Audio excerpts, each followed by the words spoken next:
우리가 역대상하를 쭉 살펴보았습니다. 역대기는 하나님의 백성들이 말씀대로 살지 못하여서 크게 책망을 받고 징벌을 받아서 바벨론에 가서 70년 동안 낯선 땅에서 하나님을 자유롭게 섬기지 못하는 땅에서 하나님이 누구신지를 바로 깨닫게 되었던 그 후손들이 다시 예루살렘으로 돌아와서 하나님의 나라를 세워가기 위해서 이렇게 우리가 결단하고 살아야 된다. 우리의 믿음의 선조들이 이런 실수를 하여서 우리가 죽을 고생을 하고 죽어야 되는 가운데서 살려주셔서 이렇게 다시 하나님의 나라를 세워가도록 하셨으니 이제 잘못된 것을 뜯어고치고 하나님의 말씀대로 살아갑시다 라고 용기를 주는 책이 바로 역대상하였다라는 것을 기억을 하시고, 이제 34장, 35장, 36장 이 마지막 부분을 향해서 우리가 달려갈 것입니다. 오늘은 34장을 볼 것인데, 34장에는 유다의 16번째 왕인 요시야 왕에 대해서 증거를 하고 있습니다. 요시야는 안타깝게도 6살에 머나세 할아버지가 아니고 요시야의 할아버지 머나세가 돌아가셨어요. 그리고 8살 되던 해에 아버지인 아몬이 돌아가시게 되었습니다. 죽었다는 소리죠. 그때에 요시야가 8살에 왕이 되어서 그가 31년 동안 유다 땅을 다스리는데, 그 모습을 오늘 본문 2절에서 34장 2절에서 우리 보시는 같이 한번 보실까요? 뭐라고 말씀하는지. 여호와 보시기에 정직하게 행하여 그의 조상 다윗의 길로 걸으며 좌우로 치우치지 아니하고, 열왕기서에서도 마음과 뜻과 정성을 다하여서 하나님을 섬겼다라고 우리에게 전해주고 있습니다. 모세가 전하여주는 모든 율법을 다 준행했다라고 열왕기서에서 우리에게 소개를 하고 있습니다. 7살에 왕위에 올랐던 요아스라는 분이 있습니다. 그런데 지금 두 번째로 어린 나이에 8살에 요시야 왕입니다. 요아스가 7살이에요. 그리고 그 요아스가 누구냐 잠깐 설명을 하면, 아달랴의 손자잖아요. 아달랴가 손자들을 다 죽여버리고 자기가 왕이 되겠다고 할 때에 그 고모가 요세바가 숨겨서 성전에서 6년 동안 길러다가 7살 때 이제 신하들이 아달랴를 죽여버리고 그 요아스를 7살에 왕으로 세웠어요. 그게 첫 번째 어린 나이였고, 두 번째로 요시야 왕이 8살에 왕이 되었다라는 거 기억을 하셔야 됩니다. 그 나이가 뭔 나와 상관이 있느냐? 아니에요. 자 보세요. 그 어린 나이에 다윗의 길을 떠나지 아니했다는 거, 좌우로 치우치지 아니했다는 거예요. 조상의 다윗의 길로 걸으며 좌우로 치우치지 아니했다. 칭찬 들을 만한 이런 행위죠. 8살짜리 같으면 천진난만해서 뭐 어디가 좋은 것이고 어떤 것이 나쁜지 몰라요. 그런데도 불구하고 하나님의 말씀을 전하여 주는 대로 다윗의 그 길로 좌로도 우로도 치우치지 아니하고 바로 갔다라는 것을 오늘 우리에게 소개를 하고 있습니다. 이 요시야 왕이 하여서 세 사람을 통하여서 명령을 하더랍니다. 누구냐면 서기관 사반과 그리고 시장, 그 성읍들의 시장 중에 있는 마세야와 서기관 요왕, 이 세 사람을 통하여서 성전을 수리하고 정결하도록 하였습니다. 하나님의 말씀을 쫓아가기 위해서 성전을 수리할 때에 하나님께서 큰 선물을 주셨어요. 우리가 성경 읽으면 우연히 성전 수리하다가 하나님의 말씀 두 마리가 툭 튀어나오는 것이 여기는데, 엄밀히 보시면 하나님의 섭리가 여기 있음을 보여주고 있습니다. 우리 14절에서 16절 같이 읽어보시겠습니다. 34장 14절에서 16절. 무리가 여호와의 전에 흥금한 돈을 꺼낼 때에 제사장 hil기야가 모세가 전한 여호와의 율법책을 발견하고 hil기야가 서기관 사반에게 말하여 이르되 내가 여호와의 전에서 율법책을 발견하였노라 하고, hil기야가 그 책을 사반에게 주며 사반이 책을 가지고 왕에게 나아가서 복명하여 이르되 왕께서 종들에게 명령하신 것을 종들이 다 준행하였나이다. 자, 이런 지금 유다가 처한 상황, 이 시대적 배경에는 전쟁이 빈번하던 시대입니다. 그래서 전쟁이 일어나면 그 침략자들이 들어오면 그냥 서 지나가지 아니하고 뭐 금붙이나 보물을 훔쳐가기 위해서, 그리고 상대국의 그 모든 종교에 관계되는 것은 다 파괴를 하고, 그리고 중요한 문서들은 가져가고, 그리고 보물들을 착취해가는 이런 시대이기 때문에 하나님의 율법의 말씀을 감추어 두었다라는 것이요. 그러다 보니까 이 감추어진 것이 바로 발견되지 아니하고 므낫세부터 시작하여서 아몬까지, 므낫세 55년, 그리고 또 그 아몬이 2년 동안 정치를 하는데도 하나님을 섬기지 아니하고 성전이 엉망진창이 되어져 있었어요. 그리고 8살에 요시야 왕이 등극하자마자 바로 수리한 것이 아니었다라는 것이잖아요. 거의 6년이 지나서 거의 16살쯤 되었을 때, 14살입니까? 8 더하기 6은 몇 살이에요? 그때 이게 수리를 하다 보니까 성전이 엉망진창이 되어 있어요. 한 번도 청소도 안 하고 예배당에 와가지고 그냥 복만 받아가려고 하는 사람들만 있었지 성전에 신경 쓰는 자가 없었다라는 거예요. 그런데 요시야 왕이 제사장, 그리고 시장, 그리고 또 서기관을 통하여서 그 성전을 수리하고 고칠 것은 고치고 청소도 좀 하고 그렇게 하라고 했는데, 이것이 하나님의 성전이 방치되어 있을 때는 몰랐는데 하나님의 성전을 수리하다가 청소하다가 하나님의 율법을 말씀을 가지게 되었다라는 것입니다. 이것이 돈이 안 생기고 그 율법책이라서 좀 섭섭하게 생각하시는 분이 한두 분 계시는 것 같은데, 자, 이 율법책을 이제 서기관 사반이 그 책을 요시야 왕 앞에서 읽어줍니다. 왕이 읽어주는 그 율법의 내용을 듣고 반응하는 것이 19절입니다. 우리 19절 한번 볼까요? 왕이 율법의 말씀을 듣자 곧 자기 옷을 찢더라. 자, 모세의 율법 중에 어떤 책을 읽었는지는 자세하게 기록이 되어 있지는 아니하지만 많은 학자들이 신명기가 아닐까라고 이야기를 하는데 아직 확실한 것은 아닙니다. 율법책을 발견한 제사장 hil기야와 요시야 왕이 이 율법의 두루마리를 여선지자 훌다에게 갖다 주었어요. 그때에 훌다가 두 가지 예언을 하고 있는데 그 어떤 내용인지 우리가 같이 한번 27절에서 28절의 말씀을 찾아서 읽어보십니다.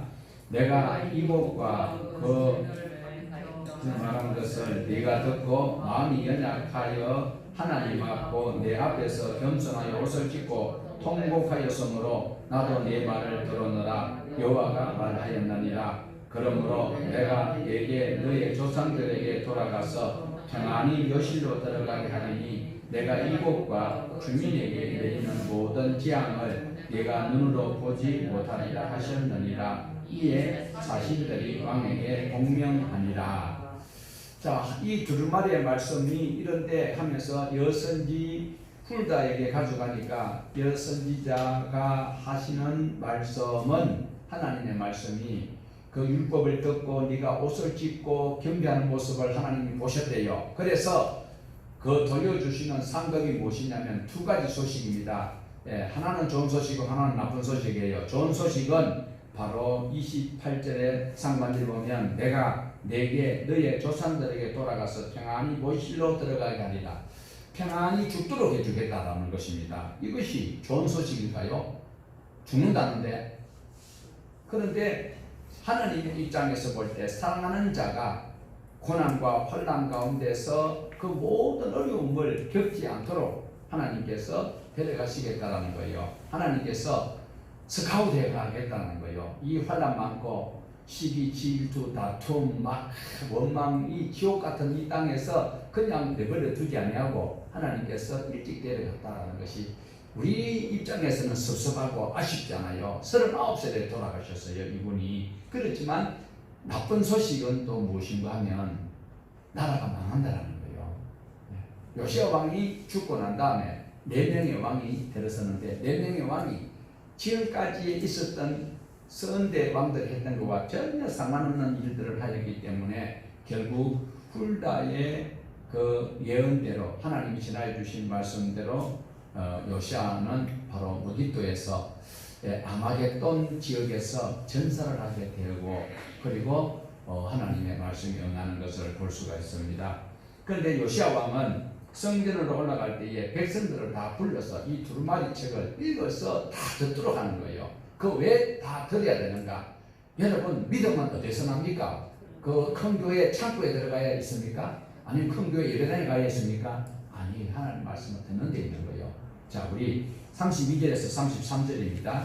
예루살렘과 베냐민에 있는 자들이 다 여기에 참여하게 하네. 예루살렘 주민이 하나님 곧 그의 조상들의 하나님의 언약을 따르니라. 이와 같이 요시아가 이스라엘 자손에게 속한 모든 땅에서 가증한 것들을 다 제거해버리고 이스라엘의 모든 사람으로 그들의 하나님 여호와를 섬기게 하였으므로 요시아가 사는 날에 백성이 그들의 조상들의 하나님께 여호와께 복종하고 떠나지 아니하였더라.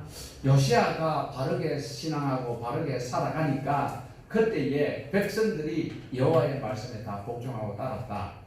요시아 왕은 선하게 하나님 말씀대로 우리가 이렇게 살자 그렇게 했는데 백성들이 따라오는 척했지만 100% 순종이 아니었습니다. 우리는 할 수만 있으면은 끝까지 순종할 수 있는 그런 우리의 신앙을 가져가야 합니다.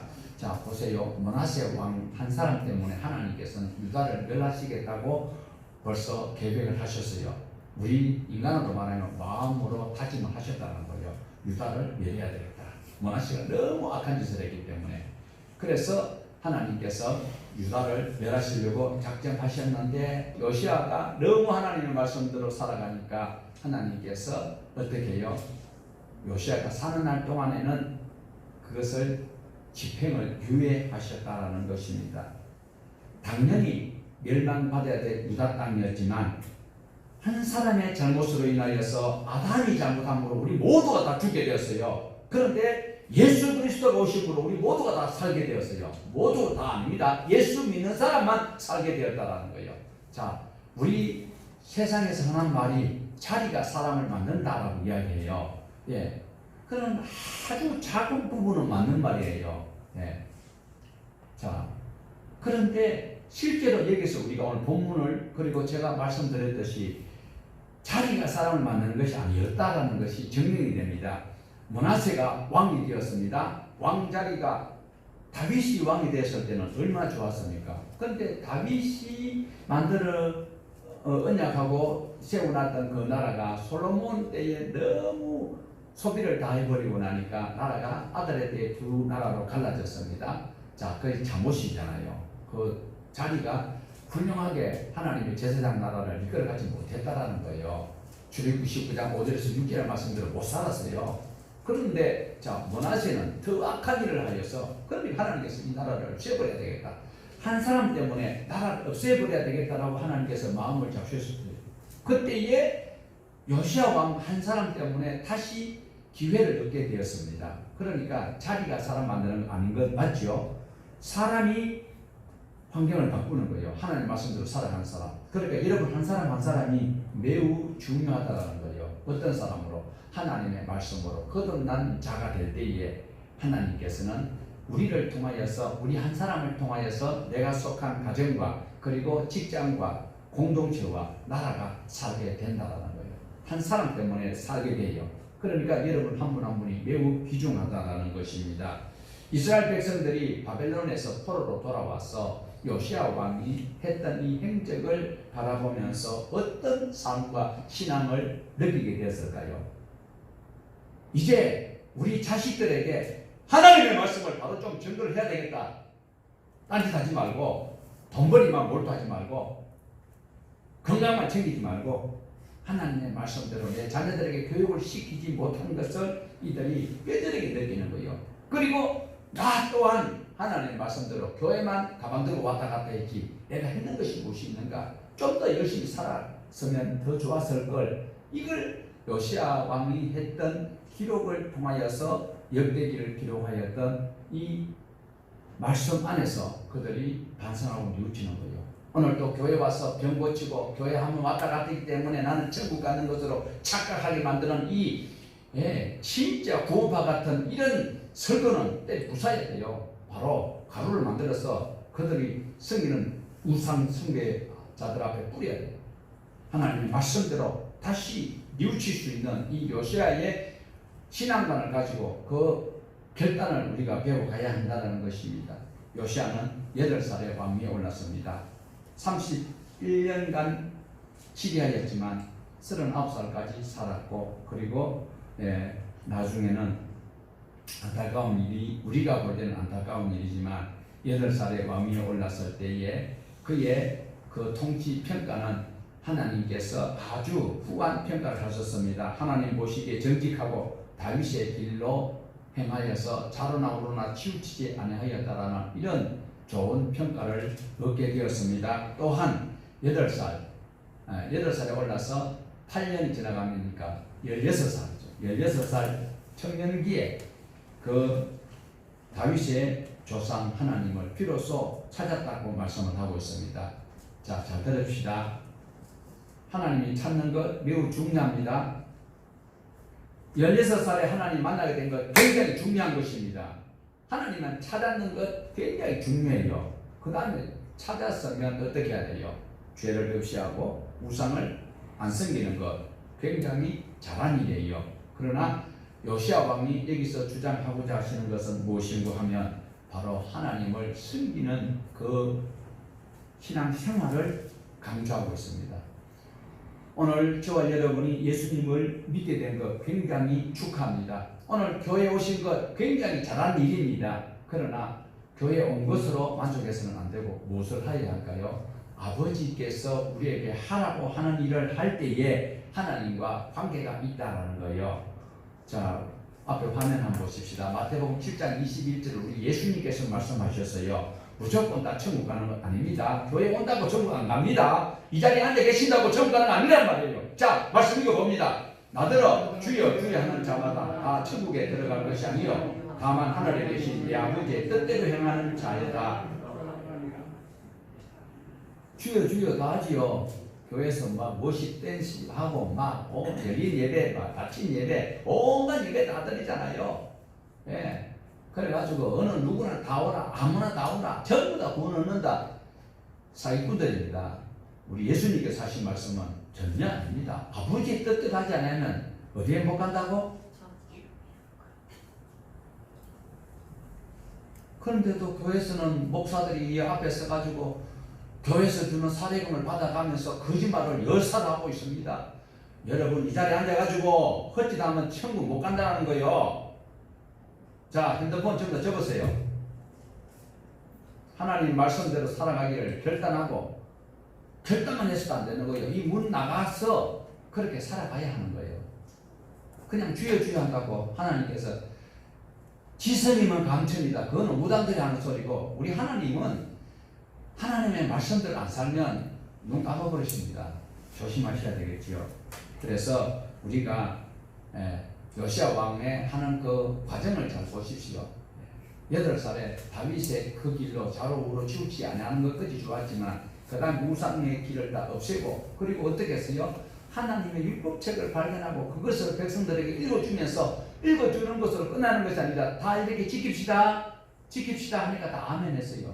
그러면서 살아가기를 우리에게 요구하고 있는 이 구약시대 때 BC 586년에 나라가 망했는데 그 망하기 전에 요시아 왕이 그 23년 전에요. 망하기 전 23년.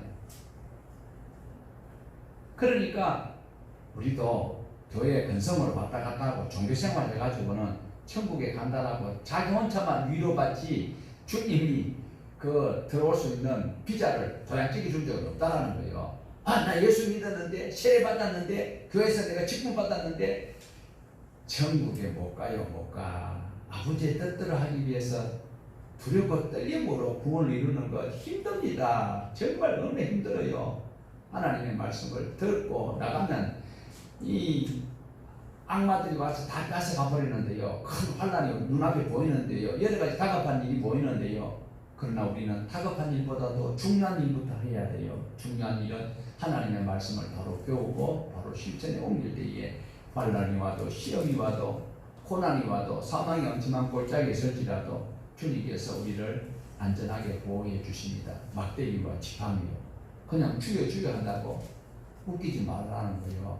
자, 오늘 이 자리에 계신 여러분은 아버지의 뜻대로 100%는 우리가 다 할 수 있는 능력이 없어요. 성령이 의지하고 하다가 넘어 줄등이 끊어지면 다시 또 올라갈 용기를 우리가 내야 되는 거예요. 하나님이 도와주십니다. 그 하나님 믿으시기를 주님의 이름으로 축원을 드립니다. 자, 우리 31절 다시 한번 더 볼까요? 왕이 자기 처소에 서서 여호와 앞에서 언약을 세우되 마음을 다하고 목숨을 다하여 여호와를 순종하고 그의 계명과 법도와 율례를 지켜 이 책에 기록된 언약의 말씀을 이루리라 하고, 이렇게 온 백성들과 함께 하나님의 말씀을 듣고 하나님의 말씀대로 살기로 약속하고 있는 장면입니다. 요시아는 왕위에 있은 지 12년부터 18년까지, 그러니까 20살에서 26살까지 그 동안에 우상을 제거하고 신앙개혁을 완전히 국민적 절기인 유월절을 지킬 수 있을 때까지 완벽하게 실천에 옮겼습니다. 자, 이렇게 요시아 왕은 신앙 안에서 아주 철저하게 이제 신앙적 영적 적폐를 다 철거하고 이제 청산하고 정리를 하고 국민들에게 하나님 말씀대로 살아갑시다 라고 기록한 것이 34장이었다. 이제 35장으로 갑니다. 35장은 요시아 왕이 6월절 절기를 지키다가 나중에 이제 주님의 부름을 받는 그 순간까지 기록이 되어 있는 내용입니다. 자, 35장 1절 보십시다. 요시아가 예루살렘에서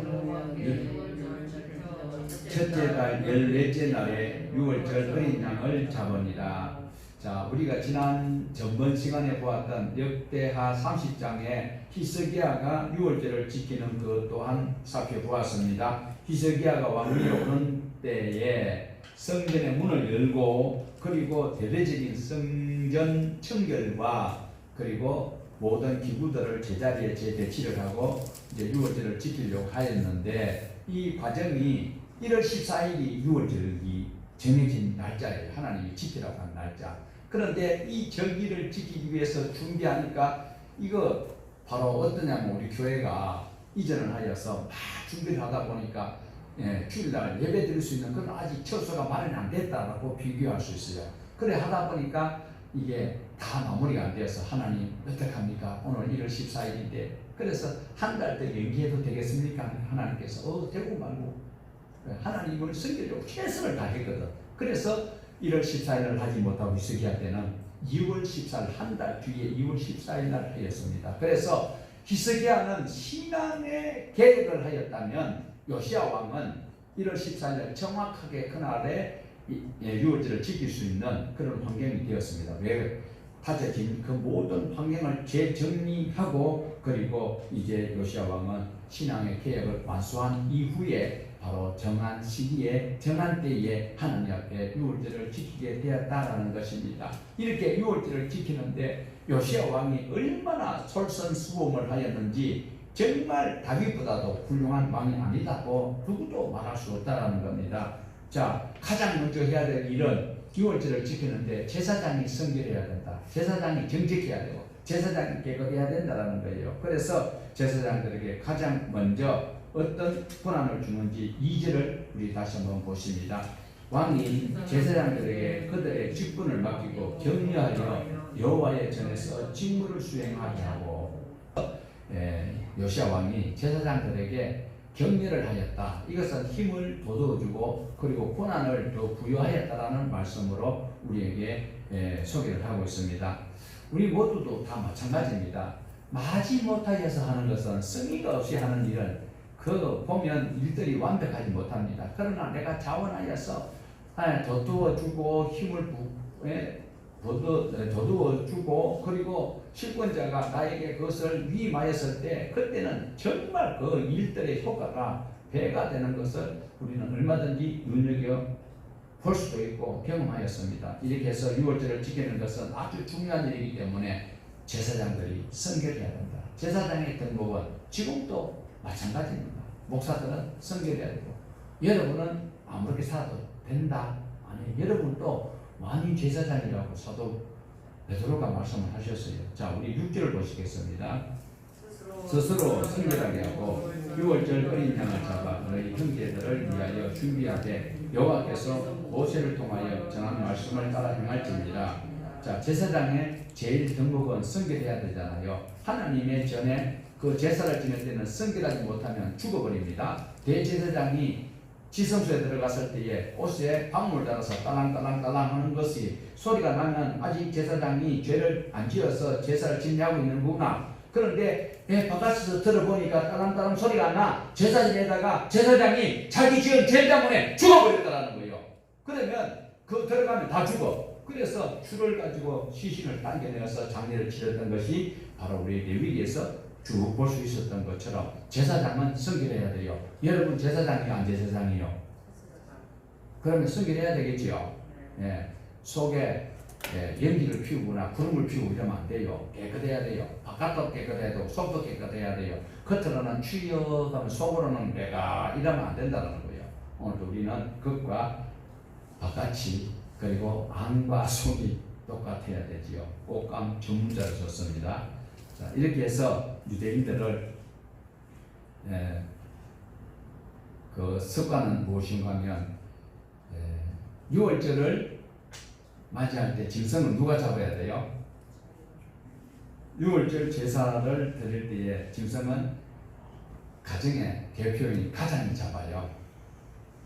속죄제는 죄 지은 사람이 하는 거예요. 그런데 6월절 양을 누가 잡느냐? 가정의 호주가 잡게 되어 있어요. 가장이 잡게 되어 있는데 히스기야 때 어땠어요? 모두가 다 제사장들과 그리고 모두가 다 범죄에 있었기 때문에 그것을 제사장이 모자라가지고 잡을 수가 없어요. 그래서 레위인들을 동원하여서 이렇게 했는데 바로 레위인들에게 바로 힘을 심어주시고 그리고 그들을 제도화하여서 앞으로 6월절에는 제사장도 하지만 가정의 가장들이 해야 되는 일이지만 레위인들이 대표로 할 수 있도록 요시야 왕이 법제화를 하였어요. 그래서 오늘날 목사들이 교회에서 대신 6월절을 이렇게 진행을 하는 거예요. 그럼 여러분은 구경꾼이 되겠지요?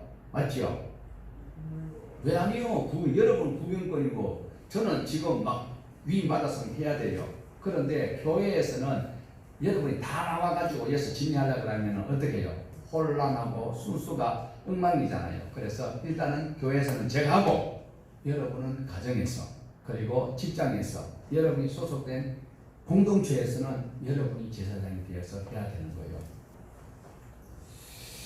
오늘 저와 여러분은 어떻게 해야 될까? 바로 사도 베드로 선생님이 말씀하신 대로 우리는 왕같은 제사장이기 때문에 우리가 한 사람 한 사람이 여러분 가정에서 목사가 가정에 가서 제사장 노릇할 수 없고 여러분 직장에 목사 따라갈 수도 없어요. 그러나 여러분이 그곳에서 바로 제사장직을 감당해야 되는 거예요. 레위인이 해야 되는 그 직무를 바로 감당해야 된다라는 것입니다. 그래서 7절 이하에는 6월절을 지키기 위해서 요시야 왕과 그 신하들 레위 지도자들 모두가 다 그 제물을 드렸던 내력을 재산 공개를 다 하고 있는 거예요. 그때 헌금했던 순수를 쫙 밝히고 왕의 소유로 요시야 왕이 어떻게 했습니까? 먼저 드렸던 어린 염소를 3만 마리, 수소를 3,000마리를 먼저 내어서 제사를 지내도록 합니다. 6월절을. 그럴 때에 모두가 다 6월절에는 참여를 해야 되거든요. 그러니까 왜 왕이 염소를 3만 마리와 수소를 3,000마리를 먼저 드렸을까요? 이러니까 hil기야 제사장하고 그리고 모두 다 함께 어린 양과 염소를 드렸는데 hil기야와 제사장이 드렸던 것이 염소가 2,600마리, 수소가 300마리 그리고 레위 지도자들도 아이고 왕이 저렇게 되고 제사장도 되는데 우리가 어떻게 가만히 있겠느냐. 그러니 이장, 총장, 반장 전부 다 냈던 그것이 바로 어린 염소가 5,000마리고 수소가 500마리. 자, 왕이 드렸던 3만 마리와 그리고 수소 3,000마리와 이게 다 합치니까 얼마나 되는가? 어린 염소가 37,600마리 그리고 수소가 3,800마리였다.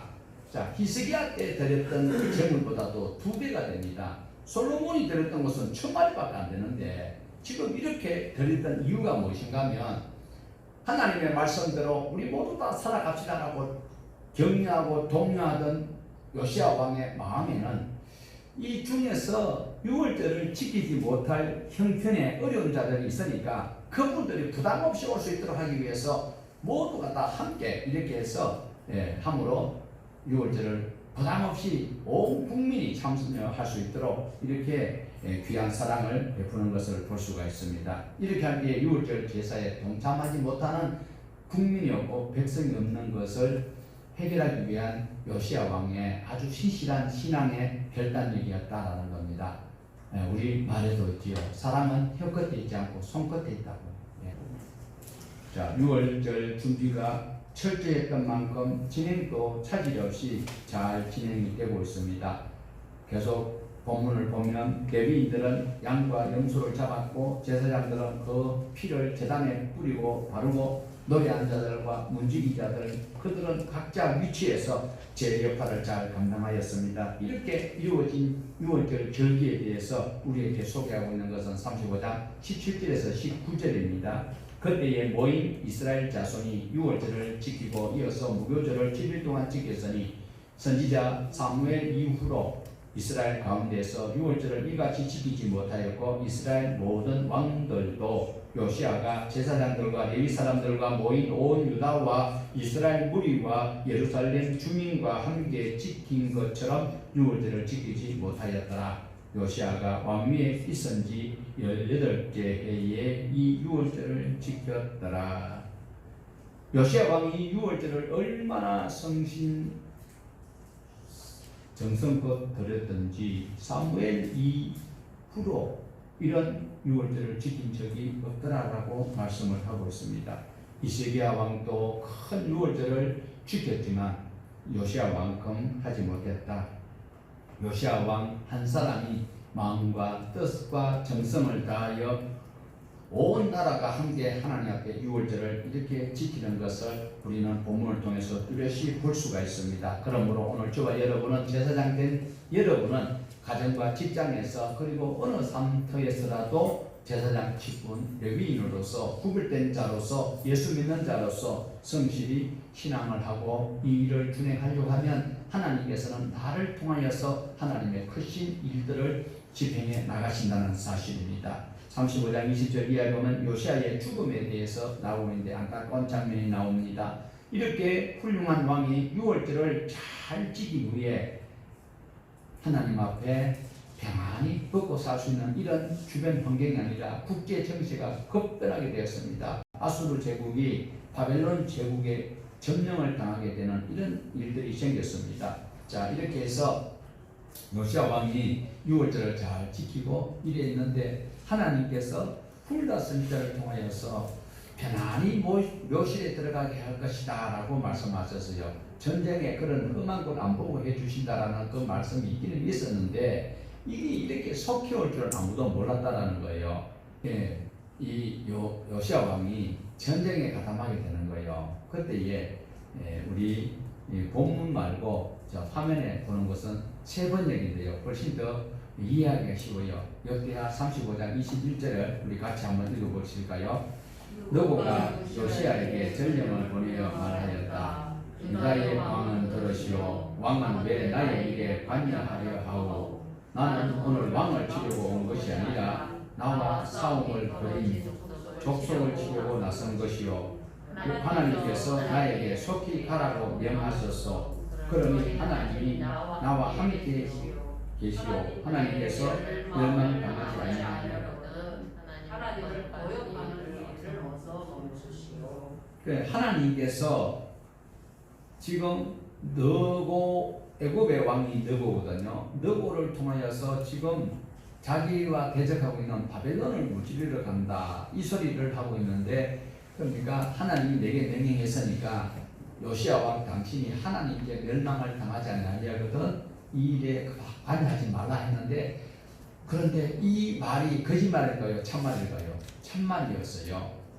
그런데 정말 그렇게 하나님께서 말씀하셔서 너고를 통하여서 사신이 와서 전화해 주는데 요시야 왕이 거절하고 나가다가 여기에서 화살을 맞아서 전사를 하게 된다라는 것이 안타까운 일입니다. 이렇게 해서 요시야 왕이 하나님의 뜻을 거역하는 것으로 지금 분명히 보여주고 있어요. 그런데 하나님께서 이미 훌다 선지자를 통하여서 이런 앞으로 일어날 일, 23년 뒤에 일어날 일을 보지 아니하고 하나님께서 데려가셨다라는 것에 우리는 하나님의 섭리가 있다라는 것을 꼭 기억을 하셔야 돼요. 그러니까 일어나는 사건을 내가 예수 잘 믿는데 왜 이런 일이 생기느냐 그렇게 원망하면 안 된다는 거예요. 하나님의 섭리가 있다는 것. 요시야 왕이 왜 그 전쟁터에 나가서 누구를 맞이했는지 대항했는지 우리는 알 길이 없습니다. 궁금하시면 다음에 하나님의 나라에 가서 물어보세요. 자, 요시야 왕 이제 이후에 4명이 왕이 들어서게 됩니다. 정상적인 것 같으면 그 혈통의 순서에 따라서 왕이 됩니다. 그런데 요시야의 아들이 4명이 있어요. 4명이 있는데 4명이 다 왕이 되는 것 아니에요. 그 중에서 보면 막내가 먼저 왕이 되고 그리고 나중에 손자가 또 왕이 되고 맨 끝에는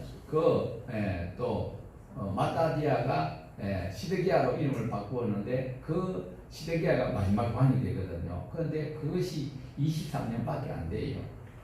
순서대로 되지 않는 것은 하나님은 질서의 하나님이에요. 지금 마지막에 유다가 망한 무렵에 보면 왕들이 뒤죽박죽 되어 있는 이 과정 또한 우리가 간과하지 말고 눈여겨보시면서 우리 함께 볼 수 있기를 원합니다. 바벨론에서 돌아왔던 이 후대들이 요시야 왕의 그 말씀을 눈여겨보고 있습니다. 자, 열왕기하에서 보면 22장과 23장에 열왕기하 22장, 23장 두 장의 50절을 요시야 왕에 대한 신앙 개혁에 쭉 기록을 해놓고 있습니다. 그런데 안타깝게도 6월절을 지킨 것은 딱 4절밖에 아니에요. 두 장 가운데에 50절을 열거하는데 6월절을 지켰던 것에 대해서는 4절밖에 언급을 하지 않고 있습니다. 그렇지만 오늘 바벨론에서 따라왔던 이 후손들이 지켜야 될 이 역대기에서는 하나님의 말씀을 어떻게 했느냐 19절이나 요시야가 6월절을 지키는 그것에 기록을 하고 있다. 자신들이 지키지 못하였던 것, 자식들에게 교육시키지 못했던 것, 자신이 지키지 못했던 것을 부끄러워하면서 이 말씀을 우리가 6월절을 지키면서 하나님의 뜻대로 살아가야 천국에 간다. 이때는 천국 개념 없지요. 하나님의 나라가 건재하는 것, 예루살렘이 회복되는 것, 하나님의 기뻐하시는 일들을 우리가 하자라고 다짐하는 장면이 여기에 나오고 있습니다. 자, 6월절은 여러분 다 잘 알고 계실 거예요. 애굽 땅에서 430년 동안 죽을 고생하고 있을 때에 모세를 통하여서 그 10가지 재앙, 마지막 재앙이 바로 6월절이잖아요. 넘어가는 것이에요. 죽음의 사자가 하나님의 말씀대로 하나님의 뜻대로 했던 사람들은 어린 양을 잡아서 가장이 어린 양을 잡아서 식구수대로 고기를 먹고 머리망과 문설주에 피를 발라놨을 때 그때의 죽음의 사자가 그 과정을 넘어갔다. 이것이 6월이잖아요. 그 6월절을 오늘 저와 여러분도 소중하게 여겨야 돼요. 예수님을 내가 구주로 믿으면 나에게 그 재앙이 6월 된다라는 거예요. 패스오버에서. 그래서 고난줄만 되면은 주여 예수 나를 위하여 그런 짓 하지 말고 평소에 6월절 정신을 가지고 주님을 기억하면서 우리는 살아가야 합니다. 자, 이렇게 해서 예배, 오늘 우리가 드릴 이 예배 굉장히 소중하다는 거 기억을 하셔야 돼요. 자, 36장에 보면 이제 유다 마지막 17대와 20대 마지막 왕들이 증거되고 있습니다. 남유다의 신앙의 부흥을 꿈꾸었던 요시야 왕이 죽은 후에 남유다는 국력이 급속도로 쇠약하고 신앙은 완전히 다 바닥이 나버리는 이런 안타까운 일이 생기고 있습니다.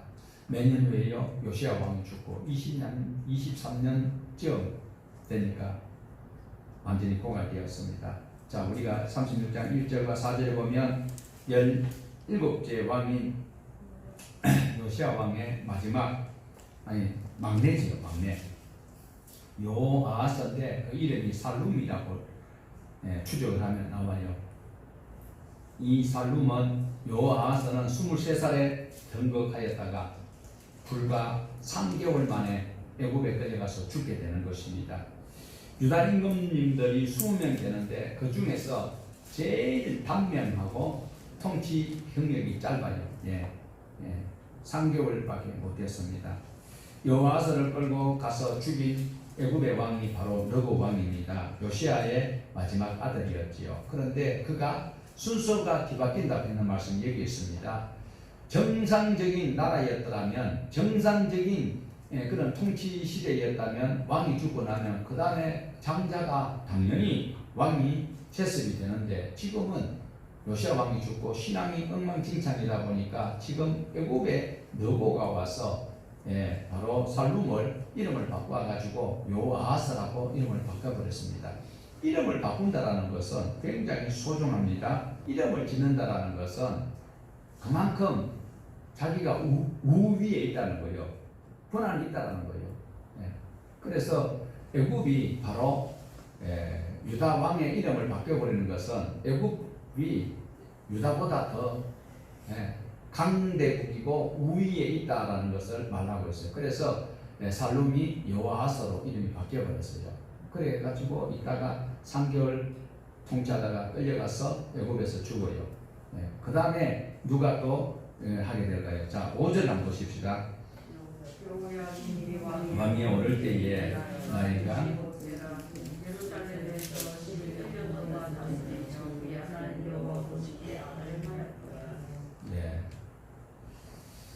자, 요야김이 누가요? 요야김이 이제 왕이 오르잖아요. 그런데 이 사람이 어떻다고요? 착했다, 나빴다?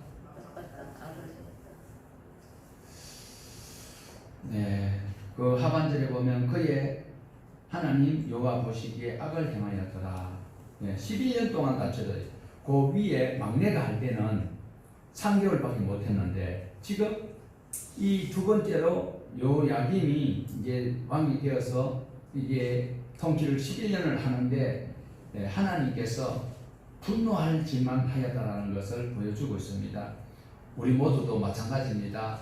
힘들고 어려울 때 하나님을 잘 찾지 못하면, 편안하면 하나님을 잊어버리기 쉬워요. 그러면 하나님도 우리를 모른다 해버리면 이렇게 어려운 일을 당할 수밖에 없습니다. 하나님이 외면해버렸을 때 요야김은 역시 어려움을 당할 수밖에 없습니다. 그래서 느부갓네살이 와서 요야김을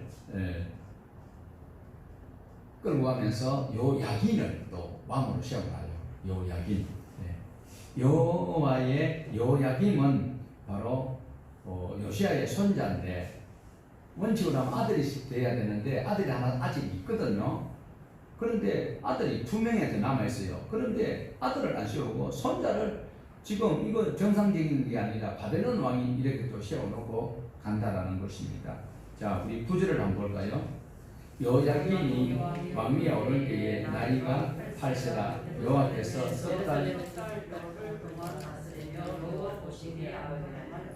자, 처음에 여호아하스는 3개월밖에 못했어요. 그러니까 가장 짧은 통치 기간이었고, 지금 맨 3개월은 3개월이요. 석달 열흘. 그러니까 10일간을 더 통치를 했는데, 이 양반 또한 여호와 보시기에 뭘 행했다고? 악을 행했다라는 거예요. 참 분통이 터질 일이 아닐 수가 없습니다. 요시아의 손자가 바로 왕이 되었으면 분위기가 이러니까 이때라도 하나님을 찾아야 되겠다라는 신앙이 되어야 되는데 그러지 못했습니다. 예를 더 했지만 100일 동안 통치를 하다가 그만두게 되는 장면입니다. 어느 날도 마찬가지입니다. 저와 여러분이 지금은 내가 신앙을 바로 하려고 해도 지금 환경이 이래서, 지금 요 환경이 조금 나아지면 내가 앞으로 신앙생활을 열심히 할 거야. 그거는 자기 다짐밖에 안 됩니다. 지금 안에서 새는 바가지 바깥에서 안 새요? 바깥에서 안 새도록 하는 방법이 있나요? 오늘 중요합니다. 오늘 내가 예수님을 믿어야 내가 오늘 예수님을 만날 수 있습니다. 오늘도 희망사항을 가지고 살아가는 것이 우리에게 소망이기는 하지만, 신앙 안에서 주님 말씀을 오늘 내가 최선을 다할 때에 효력이 발생한다는 사실을 꼭 기억을 하셔야 돼요. 이렇게 해서 요야긴이 죽임을 당할 수밖에 없는, 요야긴은 죽임을 당하진 않아요. 바벨론으로 끌려가요. 이렇게 하면서 끌고 가면서 이제 마지막 요시아의 아들이었던 이 마따니아를 이름을 또 바꾸어요. 셋째 아들이거든요. 셋째 아들인데 이름을 어떻게 해요? 요야긴의 숙부를 세웠다라고 기록을 하고 있어요. 시드기야. 자, 시드기야도 아주 불량합니다. 우리 12절을 다시 한번 볼까요? 얼마만큼 불량한지 시작. 그의 하나님 여호와 보시기에 악을 행하고 선지자 예레미야가 여호와의 말씀으로 일러도 그 앞에서 겸손하지 아니하느냐. 자, 조금 전에는 후반절에 끝절에 여호와 앞에 악했다 이랬는데 이 양반이 시작하자마자 악한 것이 들통이 나고 있습니다. 자, 하나님께서 하나님의 말씀을 바로 전달할 수 있는 최고의 선지자 예레미야를 시드기야에게 붙여주어서 하나님 말씀대로 이렇게 하자라고 하는데 시드기야가 외면을 하고 있습니다. 우리 14절 15절 봅니다. 모든 제사장들의 우두머리들과 백성들 크게 분주하여 이방 모든 가증한 일을 따라 여호와께서 예루살렘에 거룩하게 두신 그의 전을 두렵게 하였으며 그 조상들의 하나님 여호와께서 그의 백성과 그 거하시는 곳을 아끼사 부지런히 그의 사신들을 그 백성에게 보내어 이르셨으나 하나님의 최고의 말씀을 전달하는 선지자를 보냈는데 백성들까지도 다 부패하였습니다. 자, 왕 한 사람 같은 왕을 죽여버린대요. 머나세를 싹 죽여버렸어요. 그러고 나니까 아몬이 또 끌적대다가 또 하나님께서 죽여버렸어요. 그러니까 나중에 요시아가 와가지고 하나님 말씀대로 살아갈 수 있는 자가 되었는데 지금은 백성들 전체가 다 부패하고 지도자들이 우두머리들이 다 부패해져 있습니다. 이럴 때에 하나님께서는 최고의 선지자들을 동원해서 보냈습니다. 이때에 있었던 동시대의 선지자들이 동일하게 하나님 말씀을 증거하는데도 잘 안 들어요. 오늘날도 마찬가지입니다. 복 준다, 잘 된다, 은사 받는다, 뭐 뒤로 자빠지고 막 그렇게 뭐 봤다 이런 데는 사람들이 버글버글 하는데 하나님께서는 그런 것을 따라가지 말라고 신명기에서 분명히 말씀을 하고 있습니다. 이때 선지자들이 많다라는 것은 그 시대상이 다급하고 너무나도 부패했기 때문입니다. 에스겔도 있었고요. 다니엘은 바벨론에서 그리고 또 하박국도 어떻게 하나님 말씀을 전했습니까? 그런데도 이들이 듣지 아니하여서 결국은 하나님께서 결심하시는 대로 집행을 할 수밖에 없었다라는 것입니다. 오늘도 우리는 하나님께서 우리를 통하여서 원하고 계시는 것이 있습니다. 이번 코로나 때문에 교회들이 욕을 많이 얻어먹었지만 하나님께서는 오히려 정리정돈하시고 교회 안에 모여서 죄를 짓는 것을 방지하시기 위해서 오히려 교회 바깥에서 하나님을 만나게 하시고 하나님을 바깥에서 만났던 그들이 일상에서 하나님을 만났던 그들이 하나님 앞에 와서 예배 드릴 수 있도록 이 공간을 정리정돈하고 안식할 수 있도록 하셨다는 것을 기억을 하셔야 돼요. 이곳에 와서 죄 짓지 말고 삶의 현장에서 하나님을 만나서 그리고 다시 거룩한 예배 처소에 나와서 예배하는 우리 신앙의 자세가 되기를 하나님 원하고 계신다. 나는 거룩한 명제를 가지고 하나님 앞에 내가 나와서 예배를 드려야 되겠다고 하는데 나와가지고는 정작 하나님 앞에 올바른 예배를 드리지 못하는 그런 불경스러운 환경을 만들 바에는 하나님께서 이 장소를 비워놓고 차라리 70년 동안 예루살렘을 안식년을 주고 그리고 바로 바벨론에서 하나님을 만나고 돌아오도록 하셨던 하나님이시죠. 오늘 여러분 신앙생활이 개떡같이 믿으면 하나님께서는 사정없이 재정비하신다는 사실을 기억을 하셔야 됩니다.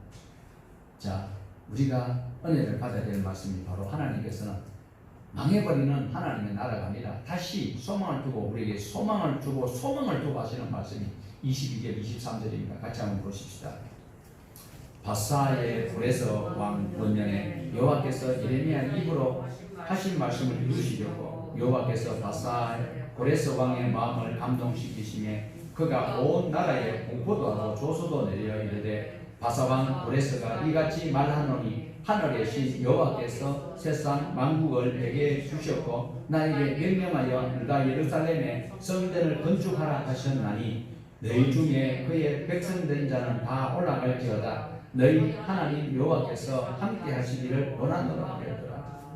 무너질 것 같던 하나님의 나라, 그러나 70년의 세월이 흐르고 이방 나라 사람을 통하여서 하나님의 나라가 다시 세워지는 이 일을 하시는 분이 바로 저와 여러분을 구원시키려고 독생자를 우리 대신 죽이기까지 하셨던 하나님이시다라는 거예요. 오늘 우리가 역대기를 살펴보았던 것은 바벨론에서 돌아왔던 유대인들이 다시 하나님의 거룩한 말씀으로 하나님의 나라를 세워가기 위해서 애쓰고 몸부림치는 장면을 우리가 배워야 됩니다. 오늘날 교회는 어떻습니까? 듣기 좋은 소리만 하고 앉았어요. 성도들에게 아부하는 소리만 하고 앉았어요. 아부하는 뒤에는 탐심이 분명히 있을 것입니다. 하나님께서 이 말씀이 이러하니까 이거 안 지키면 여러분 하나님의 뜻대로 하지 않으면 하나님의 나라 갈 수 없습니다. 오늘 예수 바로 믿읍시다. 성도가 떨어져 나가더라도 하나님 말씀을 일하시니까 여러분 이 말씀을 지켜야 됩니다. 말씀 지키려면 힘듭니다. 설교가 기니까 앉아있으니까 짜증도 나지요. 그러나 이 말씀이 제가 세상 이야기 하는 것이 하나님 말씀이 이렇다라고 요약하고 요약했는데도 이만큼 길어졌어요. 이 말씀을 좋게 여기는 사람은 하나님과 상관이 있는 사람입니다. 여러분이 대단한 일을 하지 못해도요, 이 하나님의 말씀 듣기를 인내하면서 기다리고 들어주시는 여러분에게는 양양이 되게 하나님께서 하실 것입니다. 2022년 8월 28일 설교는 너무 지겨웠고 그날 주일 예배는 정말 짜증나. 그것만 기억나면 여러분 불쌍한 자가 아닐 수 없습니다.